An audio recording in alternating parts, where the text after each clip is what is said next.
చెప్పి మాట్లాడినప్పుడు ఈ విషయాన్ని నేను మాట్లాడడం జరిగింది.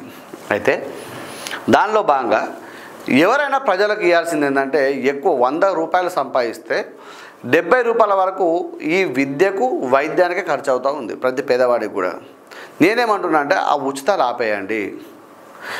ఎవరైతే వృద్ధులు ఉన్నారో వాళ్ళకి పింఛన్ ఆపాలని నేను చెప్పట్లేదు. దయచేసి కొన్ని పథకాలను ఉంచుకుంటూ కొన్ని అనవసర పథకాలను తీసివేసి ఈ ఉచిత విద్యా వైద్యాన్ని అందించినప్పుడు అనేక మంది కూడా బాగుపడతారు, అనేక మంది కూడా పని చేసుకొని బాగుపడతారు. కానీ ఈ కూర్చోబెట్టి బియ్యం ఇచ్చినాక, కూర్చోబెట్టి పథకాలు ఇచ్చినాక, కూర్చోబెట్టి డబ్బులు ఇచ్చినాక ఏమవుతుందంటే పరాన్నజీవులుగా తయారు చేస్తున్నామని చెప్పి సుప్రీంకోర్టు ప్రశ్నించింది. ఈరోజు మీరు గమనించవచ్చు.